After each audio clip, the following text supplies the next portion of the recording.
Բարև բոլորին, ես Ժանետն եմ, այս վիդեոյում կպատմեմ ձեզ, թե ինչպես եմ ընդունվել իտալական համալսարան, ինչ փաստաթղթեր են ինձ հարկավոր եղել եւ ինչ քննություններ եմ հասել, որպեսզի կարողանամ դիմել իմ համալսարանը։ Նաեւ որպես bonus point վիդեոյի վերջում կպատմեմ, թե ինչ կրթատոշակի եմ դիմել, որպեսզի կարողանամ ստանամ ամբողջական կրթատոշակ, որը փակում է ուսման վարձը, տրամադրում է հանրակացարան եւ 2 անգամյա սնունդ եւ 3500 եվրոյի կրթատոշակ կողմնակի ծախսերի համար։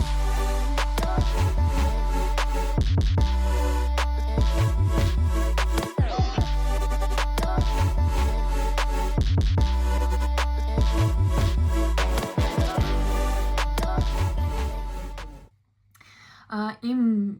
դրսում սովորելու ճանապարհը 3 տարի առաջ էր սկսվել։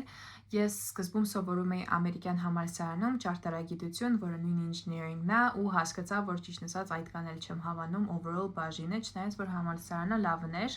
եւ ես որոշում կայացրեցի, որ դիմելու եմ դրսում համալսարանների։ Ես դիմել էի որոշ ամերիկական համալսարաններ եւ արդեն իտալական համալսարաններ, քանի որ ինձ պետք էին հստակ ծրագրեր, որոնք որ փակելու են ամբողջական իմ ուսման վարձը եւ նաեւ կողմնակի ծախսերը, քանի որ այդ փուլում ես որևէ հնարավորություն չունեի ոչ էլ իմ ծնողները, որպեսզի կարողանային վճարեն այդ գումարը ու կողմնակի լիքը ուրիշ գումարը, որ ես կարողանայի դրսում սովորեի։ Իտալիայում ես դիմել էի մի քանի ծրագրերի, ես դիմել էի Սիենայի համալսարանի տնտեսագիտության ծրագրին, Սապիենզայում Classics ծրագիրն էի դիմել եւ ինչքան հիշում եմ Կա Ֆոսկարիում էի ծրագիր դիմել, երեքն էլ անցել էի, ընդունվել էի, բայց ես նախընտրեցի Սիենայի համալսարանի, քանի որ ծրագիրն էի շատ հավանել եւ նաեւ գիտեի, որ լիքը հնարավորություններ կային փոխանակման, որից որ կարող էի օգտվել, օրինակ Էդդարեմի հետ ծրագիրը, Օքսֆորդի հետ ծրագրերը մենք լիքը փոխանակման ծրագրեր կան, հնարավորություններ կային, որը երկու ծրագիրը չէին տրամադրում, նաև Հռոմում Classics էր բաժինը, որը Հռոմի եւ Հունաստանի մասին պատմություն էր, ես ճիշտ ասած պատմություն երբևէ չէի սիրում, դրա համար որոշեցի, որ իմը չի տնտեսագիտությունը այդ բաժինը, որը որ ուզում եմ սովորեմ, տենց ընտրեցի Սիենայի համալսարանը ու շատ լավ համալսարանը, անպայման այս տարի եթե կարող եք դիմեք։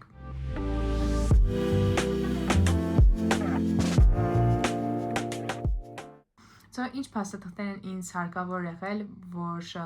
ես դիմեմ այդ ժամանակ, հիմա մի քիչ ուրիշ է, բայց ես հանձնել եմ սկզբում անգլերենի քննությունը, ես նախընտրեցի հանձնել TOEFL-ը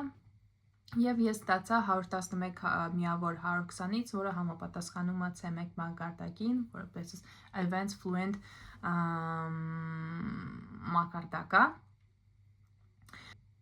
Ես նաև ուզում եմ առանձին վիդեո նկարել TOEFL-ի մասին եւ իմ խորհուրդները տալ քննությունը հանձնելու համար, քանի որ ես բավականին բարձր միավոր եմ հանձնել ու ինձ թվում է որոշ ինսայթներ ունեմ, թե ինչպես դուք նույնպես կարող եք այդ միավորը ստանալ, բայց ինձ թվում է IELTS-ը նաև շատ լավ option է, իրանք որոշ տարբերություններ ունեն, բայց էությունը նույնն է, դրա համար դե կապ չունի ինչ քննություններ ընտրեք, ինքը ձեր լեզվի մակարդակն է որոշում, երկուսն է նույն բանն եք ստանալու։ Քանի որ ուղղակի Հայաստանում ավելի շատ տարածված է TOEFL քննությունը հանձնելը, պարապողները հիմնականում TOEFL են պարապում, ես միշտ խորհուրդ եմ տալիս, որ TOEFL հանձնեք։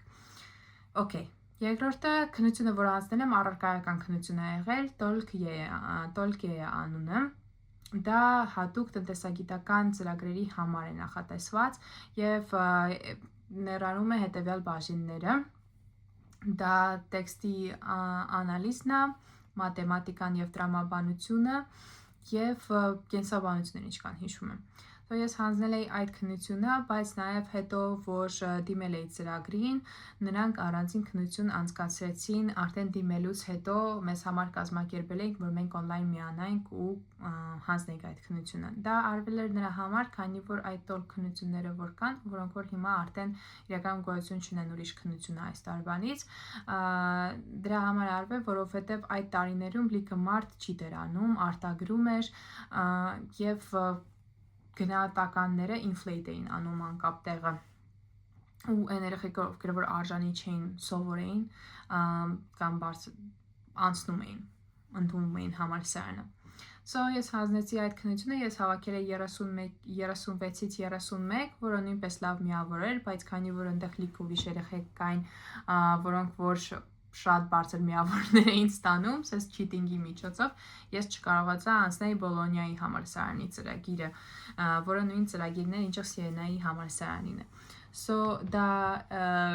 իմացեք, որ միշտ չի, որ արտար է էլի իտալական համալսարան դիմելը, բայց այս տարի փորձել են արտարացնել, նոր քննություն են ստեղծել, CNTS է կոչվում, եւ նույն բաժիններն ներառում հիմնականում ուղղակի scientific բաժիններ են ավելացրել, chemistry, physics and biology, որոնք որ իմ քննության մեջ չկան։ Ես նաև ներկայացրել եմ մոտիվացիոն նամակ, մոտիվացիոն նամակի մեջ գրել եմ, թե ինչու եմ ես ուզում սովորեմ տնտեսագիտություն, դա կապել եմ իմ ապագայի հետ եւ անցյալիս հետ, բացատրել եմ, թե ինչու հենց Սիենայի համալսարանն է ամենալավ տեղը, որտեղ որ ես կարող եմ սովորել այդ բաժինը, թե ինչ լավ բաներ եմ անելու համալսարանների համար, խմբակներ եմ բացելու, research եմ անելու եւ այլն, եւ խոսել եմ long term, թե ես ինչ նպատակներ ունեմ կյանքում, որ ինձ համար հարկավոր է, որ ես այդ բաժինը ներկայումս սովորեմ, եւ այդ մոտիվացիոն նամակը այդպես submit արեցի։ Չնայած որ այդ ժամանակ ես այդքան էլ լավ մոտիվացիոն նամակներ գրող չէի, բայց ինձ թվում է ինքը մեկը ահագին անկեղծ նամակ էր ստացվել ու ընդունվել եմ, so it worked։ Մյուսը, որ ներկայացրել եմ, դա CV-ն է եղել, CV-ն հիմնականում իտալական համալսարանները խնդրում են Եվրոպասով սարքեք, դե ես կայքը իմ bio link-ում կդնեմ այս վիդեոյում, որպեսզի դուք էլ կարողանաք ձեր CV-ն սարքեք։ Սակայն այդ ժամանակ լիքը ակտիվիտիներ ունեի, որ անում էի, ես արդեն աշխատանք էի ունեցել այդ փուլում, լիքը կոնֆերանսների էի գնացել, ես Flex-ին էի մասնակցել, մի շարք կրթական ծրագրերի արտ երկրում այդ ամեն ինչը ներառել էի իմ CV-ի մեջ եւ գծել application-ին։ Նաեւ ես տեղադրել էի դիպլոմս ավագ դպրոցի իտալական համալսարաններ դիմելու համար դուք պարտադիր պետք է ավարտեք 12 տարի, եթե դուք հիմա Ռուսաստանում եք ապրում եւ ձեր դպրոցը 11 տարի է, դուք պետք է մի տարին միձև կարողանաք ուրիշ երկրում լրացնել կամ ռուսական համալսարանում առաջին տարին սովորեք, իսկ հայերի համար այդ խնդիրը չկա, ես ուղղակի ցույց եմ տվել, որ ես ավարտել եմ 12 տարին եւ նրանք ընդունել են այդ փաստաթուղթը, բայց եթե դուք դեռ 12-րդ դասարանում եք սովորում ու չունեք դիպլոմը, դուք կարող եք ուղղակի ձեր գնահատականների տրանսկրիպտը ցույց տալ, հա, գնահատականների տեղեկանքը վերջին 3 տարիների եւ դա բավարար է ներկա փուլում, որպեսզի կարողանաք դիմեք համալսարանը։ Ճիշտ է, հետագայում, որ արդեն ընդունվեք, դուք պետք է դիպլոմի վավերացում անեք եւ այլ process-ների միջոցով անցնեք, որպեսզի վերջնական հաստատեք ձեր ընդունելությունը, բայց ներկա փուլում տրանսկրիպտը բավարար է։ Տրանսկրիպտը իրականում բոլորին է պետք, որ դուք գցեք, դա 3 տարիների, ձեր վերջին 3 տարվա գնահատականներն են, որով դուք ստացել եք տարբեր առարկաների համար։ Եվ վերջինը, որը կան էլ փաստաթուղթ չի, բայց դուք պետք է իմանաք, որ application-ը լրացնելուց հետո դուք պետք է վճարեք application fee, այսինքն որոշ տուր կա, հիմնականում 50 եվրոյի կարգի է լինում, որ իրանք կարողանան դիտարկեն ձեր հայտը։ Այդ ադմինիստրատիվ գումարն է, էլի։ So 50 եվրոն մոտավոր 20,000 դրամ է լինում, դա էլ հասկացեք, որ որոշ ֆինանսական գումար ունենաք, okay, որոշ գումար ունենաք, դա էլ հասկանաք, որ որոշ գումար պետք է ունենաք, որպեսզի կարողանաք տարբեր ծրագրերի դիմեք։ Ինքս ես թվում է 20,000 քիչ է, բայց եթե մի քանի ծրագրի դիմեք ու այնտեղ էլ այդքան բարձր լինի այդ վճարը, կալորիկ գումար է լինելու, եթե իրար անգամ անեք, 10 համալսարան դիմելու համար, հա, 200,000-ը արդեն մեծ գումար է։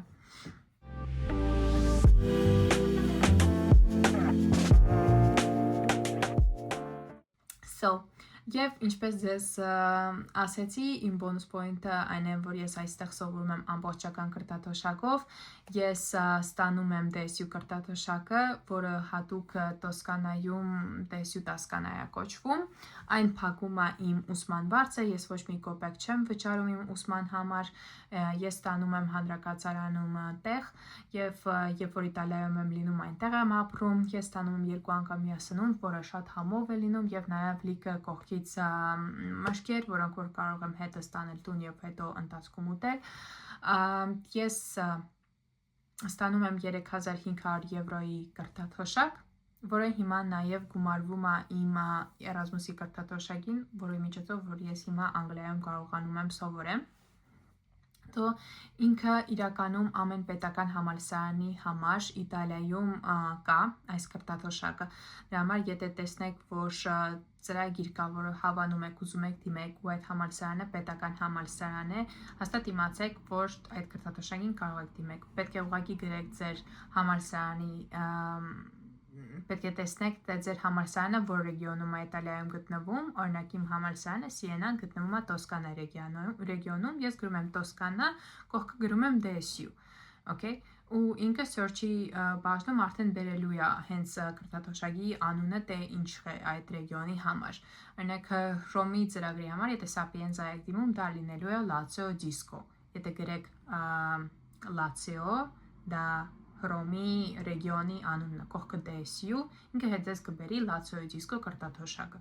Okay, հետո դուք պետք է հայտը բացեք, երկար կարդանք, ինքը շատ մեծ հայտ է լինելու, հասկանաք ինչ փաստաթղթեր են պետք։ Ես պարտադիր իմ մյուս վիդեոների մեջ խոսելու եմ, թե ինչ փաստաթղթեր դուք պետք է հավաքեք կրթաթոշակի համար, ինչպես դիմեք այդ կրթաթոշակին, ինչպես ուղարկել ձեր փաստաթղթերը Իտալիա եւ այլն, եթե